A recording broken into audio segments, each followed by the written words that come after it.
This is how to add text behind moving objects in Premiere Pro. To begin, I've added this video onto my timeline over here, and I've also created this simple text prompt over here. Now, if I drag this text and place it above my video, the problem is that the text will be showing above the subject. To fix that, select this video over here, hold down Alt, and drag it 2 steps above to duplicate it.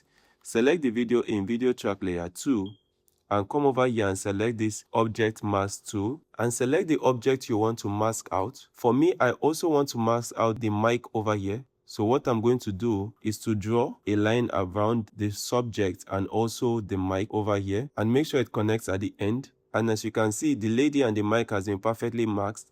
Now come over to Effects Control and toggle on Track Select Mask Forward and Backward, and automatically Premiere Pro will add keyframes and track this subject forward and backward. Once completed, simply select the Object Mask tool in Effects Control and drag it down to the opacity and deselect the video over here. Now if I hit play, you can see what we've created over here.